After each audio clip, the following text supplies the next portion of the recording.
Andrew says, I'd love to hear your thoughts more on women as Christian believer in modern day secular world. There's a reason I deleted all my relationship content, all of it. If and especially going back and watching a lot of the content, I'm like, yo, if I even allude to relationships, I'm deleting it. And I still have it. It's just privated. Um, but yeah, I'm the last person to point fingers at women when I have my own problems. I got my own problems. I got my own problems. I've noticed the more I heal, the more I mature, the more I study wisdom, the more I try in relationships, a lot more blame comes back to me. A lot more blame. All of my failed relationships are my fault. All of them. All of them. And the issue with like the red pill spaces, the relationship, content is that everyone has a solution in mind that involves someone else changing. And like if they would get their life together, man, no, it's not true. It's not true. So see, I'm currently in a place where I'm controlling me. And also, you'll notice while traveling to other countries is that all the women are different. They're different. They're different. The most beautiful woman in Colombia probably speaks Spanish, and so that's as toxic. Me trying to be in a relationship with someone I can't understand is just as toxic as two English speakers who are unwilling to sacrifice for one another. It's the same thing. Passport bros, they're buying prostitutes. You're not getting a relationship unless they speak your same language. All you're able to exchange is lust, and in this case, it's money for lust. So I'm sure they're not enjoying it, and you're not exactly getting a woman who loves you, who admires you, who wants to share her body with you. You're getting somebody who's basically exchanging friction for your currency. And so yeah, the issue is not a woman problem. It's a people problem. It's a human problem. And as a Christian, yeah, I mean, you go to church and you expect the women to be different. No, they're human. We put our pastors on pedestals. We put our first ladies. We put the women. We put men on pedestals. Oh, they're supposed to be like this. Ray's supposed to be like this. It's not true. It's not true. I wish. I wish it was women's fault. Just blame them for everything. But if they would just stop being modern, if they would stop doing all this foolishness and then running around, I'm like, yeah. For every woman that's a hoe, there's a hoe recipient. She's not hoeing by herself. For every baby mom, there's a father. It might be different fathers, but somebody's on that.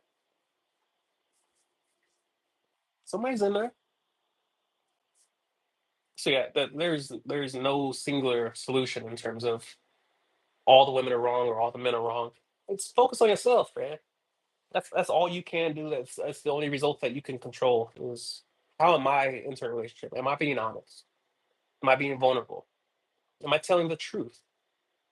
Am I giving them a chance to hurt me? And I've noticed that my relationships in general have improved, although I'm somewhat isolated, living in a foreign country, surrounded by no one that knows me. My relationships have improved across continents by working on me. A lot of people talk about I'm skinnier. Yeah, I was overweight. I was overweight. I need a haircut. Focus on me. Focus on me. And so, yeah, as a Christian, it's not going to get easier. The world is not designed for Christians to have it easy. It's a straight and narrow path for a reason. But the relationship thing and like the back and forth and the gender wars, I've removed myself completely, all of it. I don't want no content up that talks about relationships. I'm not adding no fuel to the fire. I'm not adding my 2 cents in. Well, technically I am right now, but yeah, the solution is purple in a world of red and blue. The men, if we can just get high quality women, it's not true, man. It's not true. Men are ran by lust. Men are addicted to porn. Men are addicted to masturbation. We're addicted to self gratification. We we are addicted to drugs, distractions, attention. Women love makeup. They love. the Shira Sevens of the world. Like a lot of women don't think that men watch Shira Seven. Bruh, if anyone was going to reverse engineer her content, it would be the men.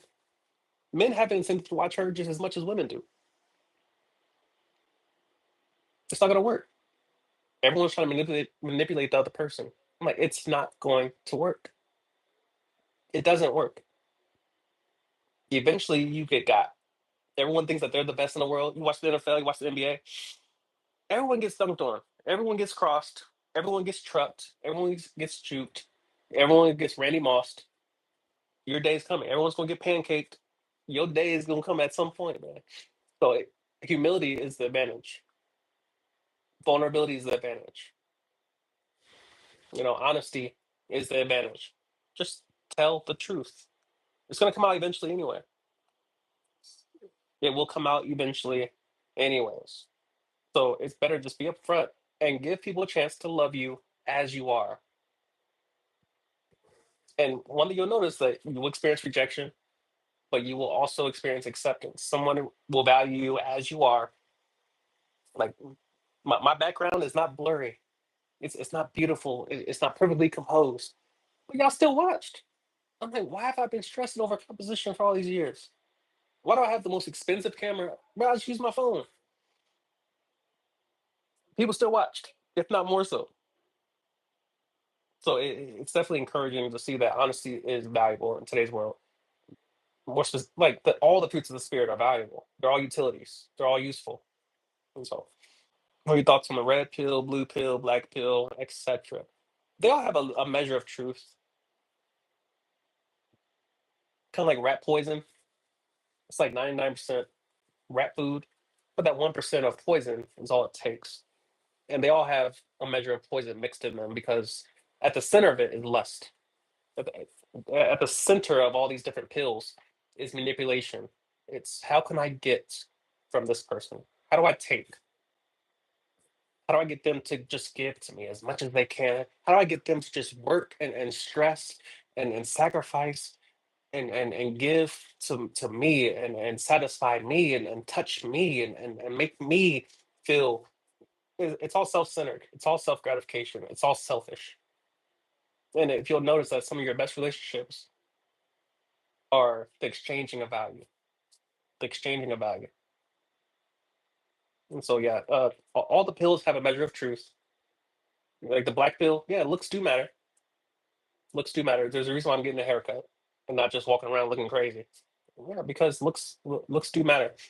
I even notice how people treat me when I look rough versus when I look manicured. When I look like I'm taking care of myself. I like being on the thinner side. I feel better, but also I look better. I look like I'm trying in the gym. I'm not saying that skinniness is good and thickness is bad. It's not true. But nobody wants anyone who's undisciplined. No one wants to be around that. And I've been guilty of that myself. Letting myself go, like whoever's gonna love me for me. All right, bro, you're choosing from a slim group of people, a smaller percentage of the population, by making yourself into a niche. Like somebody gotta love me for being fat and overweight and unkept, and my fingernails are dirty, and I just run it. No, it's not true, bro. It's not true. People like things and they want things back. People want things back. Think about what the person you want desires from other people.